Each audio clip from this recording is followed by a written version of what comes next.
So how's it going today, guys? Back here with another video. Today I'm going to be going over some more MT methods. I got a couple new things that I want to talk about. This is also episode 3, so if you haven't already, make sure to check out the previous 2 episodes of how to make MT fast. But yeah, there's a couple new things that I want to go over, like I said. Before we do get into it though, make sure to subscribe to the channel if you are new, man. We are on the road to 500 subscribers, and once I hit that mark, I will be doing a giveaway. So make sure to subscribe. Also leave a like on the video and leave a comment down below. That's always much appreciated. Really appreciate you guys. But yeah, let's get into a couple things. So pink diamonds, the first thing I want to go over. The auto buyer is set to 7,750. So you can get on some of these snipe filters if you want. See if you can snipe one for anything under 7,000, because then you will be profiting. I'll sit on this just for a minute. Oh, sorry, I didn't even put it at pink diamond. Yeah, I'll refresh this maybe about 5 times and see if we see anything, but stuff will pop up on this filter. But the thing is, there is some competition with this filter as well, so you know, there's a good chance if something does pop up, then you might someone might buy it before you do. So that's the only thing with this filter that's kind of rough, but stuff will be popping up pretty frequently on it if you want to give that a try. But also you can put your pink diamonds at a max bid of 7,000, and then especially during like off hours, like early in the morning, late at night, you can get some bid snipes going. And it's not pink diamond again. You can get some bid snipes going, man. Right now there's going to be a little bit too much competition. Like you can see that all these are already bid up to 7,000, but sometimes if you get like a wave of a bunch of these coming up at the same time, like I said, early in the morning, late at night, kind of just off hours, just throw a bit of 6,950 or 7,000 all of them, and sometimes you can score some with it and get like a lot of MT back as well, and then make a good amount of MT off that. But I think that's all for the pink diamonds. There is one more thing I want to talk about. I wouldn't even really bother with the opal and dark matter because there's just so many people sitting on those filters. But pink diamonds, there's just such an abundance of them that I think you can kind of score some good MT doing that. But another thing that I've been doing is like some of these really old cards, and I just had something else sell there too. Golds for Series 2 you can focus on too. You can put a bit of like 3,250 on them. I think this Anthony Gill, I don't know for sure if he'll sell, but I should be able to get like at least 5,000 for him, and I scored him for like 2,950, and I made a good amount of MT off golds just today. Like at the beginning of today I was sitting at like, I don't know, 5,000 MT, and I've already gotten up to like about 50k, and we have some completed auctions. But yeah, golds for the Series 2 you can definitely focus on. But another thing that I've been focusing on lately, like I said, is these really old cards, man. And a lot of like rare cards like these Bobby Jones. So we already had some sales. We sold this Diamond Karan Butler for 2,950. We sold Daryl Dawkins for 2,950. And with these diamonds, if you do this method again with the max bid, put it to 2,000. Sometimes there will be a wave of a bunch of diamonds coming up, and if you do that, just put your max bid like 2,250, 2,450. I'll even see if I can score this Kawhi Leonard really quick. Maybe I'll probably get outbid, but okay, 2,250 on that. That'd be sick if we could score that.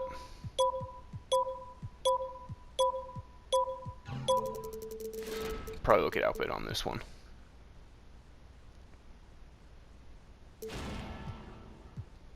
Yeah, but some of these diamonds you can score for good prices, and then you will make some MT off of these as well. Like, and it's only a few hundred MT, but if you keep doing these type of things, you can build up your MT very quickly, man. That is what I will say. And there was a Mirasan right there too, so I'll bid on that because I just sold a Mirasan for 2,250. So let's see. I wouldn't even bother with a lot of the current series cards, but yeah, like this Mirasan, I'll put a bit of 1,950 on him. And if I score that for 1,350, that's a profit of like 800 MT because I sold one for 2,250.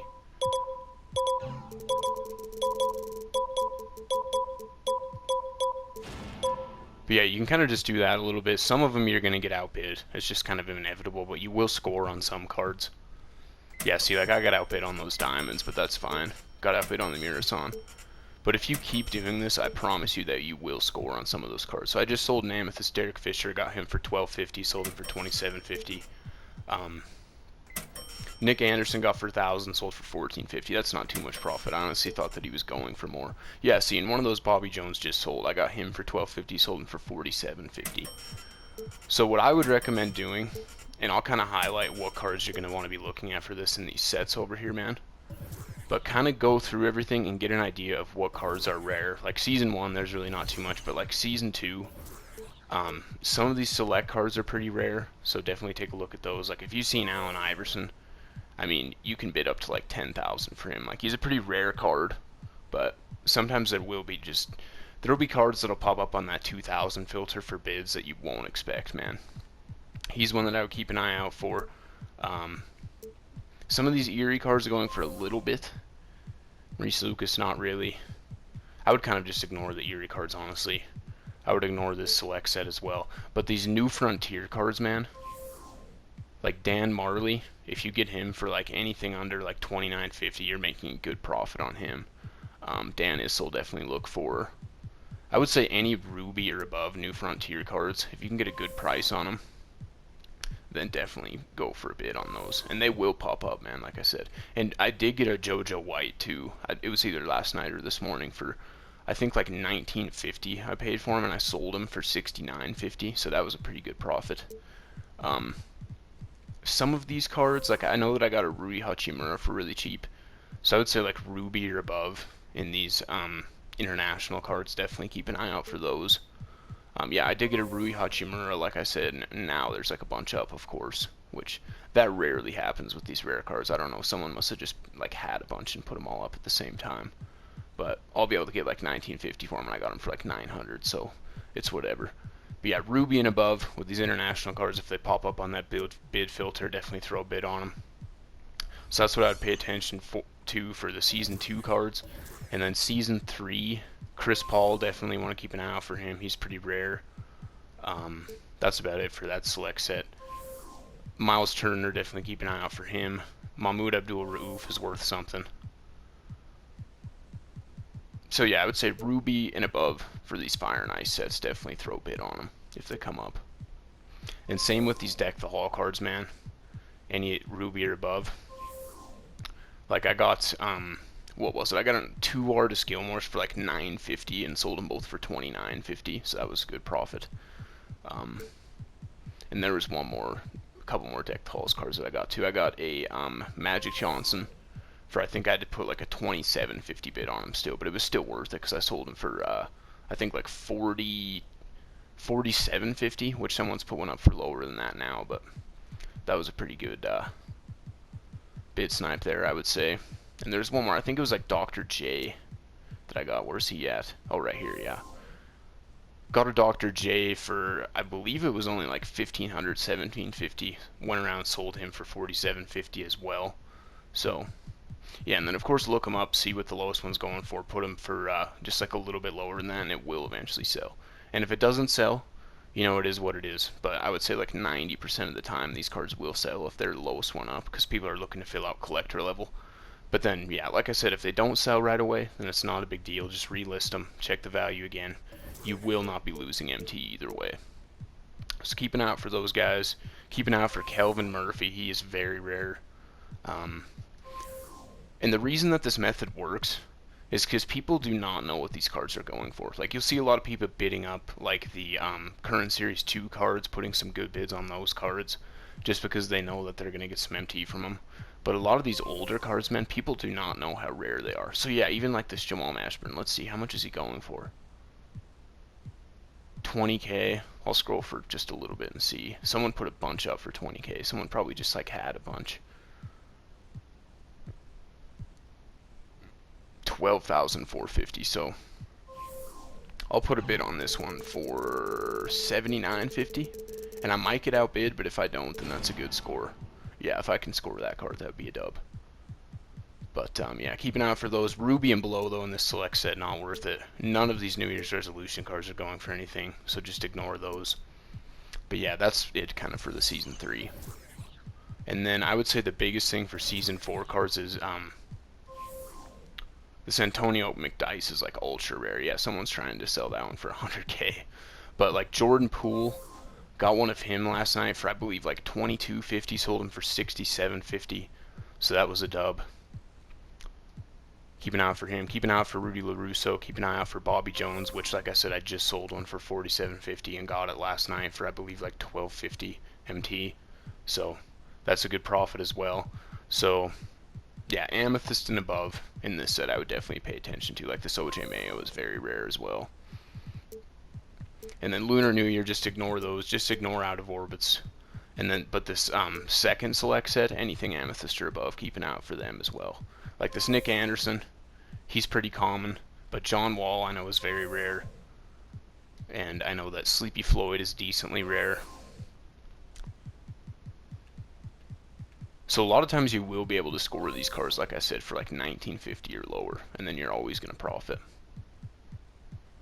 And Dale Ellis sometimes too, like I think even in one of my last videos I sold a Dale Ellis for like, I think 19,950 and got him on a bid for like 10,000. So that was a dub. But yeah, anything amethyst or above in this second select set too. All-star cards, just ignore those. None of those go for anything. But I think that that's about it for, you know, some of the cards that you should keep an eye out for. It's definitely important to get an idea, because you don't want to be just like bidding up on cards that aren't worth anything. But if you know what you're bidding on, and you know that card you're going to be able to make MT on it, then there's really no way to lose. Yeah, see, and I just had a couple more sales there too, or just one. But yeah, Ruben Patterson, got him for $12.50, sold him for $27.50. And if you keep doing this, man, like I said, like I started out today with like 5,000 MT. That's literally it, and just put some bids up for $12.50. I'm already up, going to be up over 50K, and I'll keep doing this probably going to watch that Knicks Celtics game the second half, but I'll do this for a little bit longer tonight as well. Get my MT up, and then I should have plenty enough for a pack opening on Tuesday. So these methods should help you make some MT, man. I really believe that. I'll even go back on this filter again just for a little bit longer and see if we can score anything else. Kawhi, I'll just kind of ignore that Kawhi. Yeah, this Chris Paul right here, man. Give me a bid for $39.50 on this guy. Dude, if I can score that, that's a huge profit. Yeah, so man, I mean, and cards come up frequently too. It's not like with sniping where sometimes you'll be waiting, you know, like just traditional sniping. Sometimes you'll be waiting like, 5 to 10 minutes even on that pink diamond filters for stuff to pop up, and then stuff will eventually pop up and you might not even get it. But yeah, did I get outbid on that Jamal Mashburn? No, I did not. So that is going to be a huge profit as well. Dude, if I can score this Chris Paul, that's like 10K. Let's go, man. Big W's.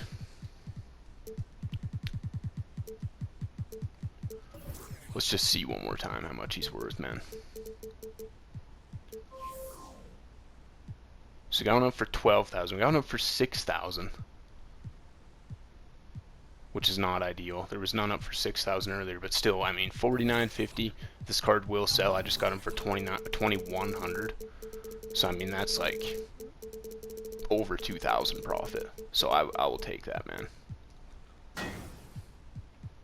And then Jamal Mashburn, let's check one more time just to make sure that none others were put up, because I think the lowest one was what, like 12,450. And I might even wait too, because once that one sells, then there'll be all those up for 20K, and then I might even be able to put them up for like, I don't know, 15,000. Yeah, so just that one up for 12, and that's almost tempting even for me right now too, to buy that card. Let's see. Yeah, there's only that one up for 12,450, man. And then there's all these up for 20K. So I could theoretically buy this one and put them up for both for 14,950, but that is kind of risky because one of them might not sell, if not both. So I'll just play the safe route on this one. I put them up for, let's go like 10,950, and then he should sell, man. So yeah, man. Hope that these methods really help you guys out. And like I said, I sold that one Bobby Jones. He was up on the auction house for 3 hours, and then he finally sold. This one should sell, but if it doesn't, again, I'll just relist him, and eventually he will sell. That's the only downside with some of these older cards. Sometimes it takes a little while for them to indeed sell, but they will eventually sell. I promise you guys that, man. But yeah, anyway. Really hope that you guys did enjoy this video and can make some good MT off of this. I'll see you guys for a pack opening Tuesday. Really appreciate you guys tuning in. Make sure to subscribe again. We're on the road to 500 subscribers. We'll do a giveaway then. leave a like on the video, leave a comment down below before you take off, and I will see you guys in the next video.